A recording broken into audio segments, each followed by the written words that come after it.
দিল্লি থেকে মাত্র 2400 কিলোমিটার সফর করে একবারের জন্য অগ্নিগর্ভ মণিপুরে যেতে পারলেন না প্রধানমন্ত্রী। প্রশ্ন তুলল তৃণমূল। বিগত 22 মাসে দেশ বিদেশ মিলিয়ে 3,80,000 কিলোমিটার সফর করেছেন প্রধানমন্ত্রী নরেন্দ্র মোদী। পৃথিবী থেকে চাঁদের দূরত্ব এই 3,80,000 কিলোমিটার। এই বিশাল রাস্তা সফর করতে পারলেও দিল্লি থেকে মাত্র 2400 কিলোমিটার সফর করে একবারের জন্য অগ্নিগর্ভ মণিপুরে যেতে পারলেন না প্রধানমন্ত্রী। প্রশ্ন তুলল তৃণমূল। এই প্রশ্নকে সামনে রেখে শুক্রবার রাজ্যসভায় মণিপুর ইস্যুতে মোদী সরকারের মুখোশ খুলে দিলেন তৃণমূলের রাজ্যসভার দলনেতা ডেরেক ও ব্রায়েন। চোখে আঙুল দিয়ে দেখিয়ে দিলেন মোদীর নির্লজ্জ মানসিকতাকে। বৃহস্পতিবার রাত 3টে নাগাদ রাজ্যসভায় ওয়াকফ বিল পাশ হয়ে যাওয়ার পরে শুরু হয় মণিপুরে রাষ্ট্রপতির শাসন জারি সংক্রান্ত আলোচনা।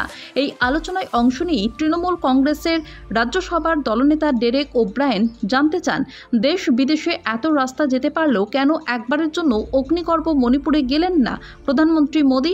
ডেরেকের তো প্রায় 2 বছর ধরে জ্বলছে মণিপুর। সেখানকার মহিলা, শিশু, সাধারণ নাগরিকের উপরে নির্বিচারে অত্যাচার করছে। তারপরেও সেখানে শান্তি প্রতিষ্ঠা করতে ব্যর্থ মোদী সরকার।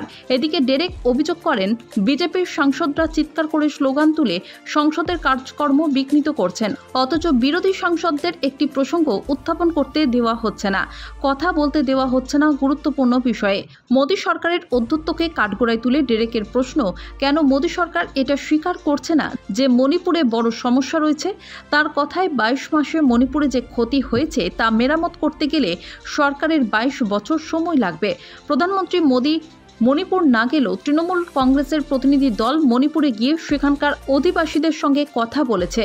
তাদের পাশে দাঁড়িয়েছে দলনেত্রী তথা বাংলার মুখ্যমন্ত্রী মমতা বন্দ্যোপাধ্যায়ের নির্দেশে, বললেন ডেরেক। তার প্রশ্ন, মণিপুরের লোকেদের কি অপরাধ, কেন তাদের সঙ্গে এমন বিমাতৃসুলভ আচরণ করা হচ্ছে।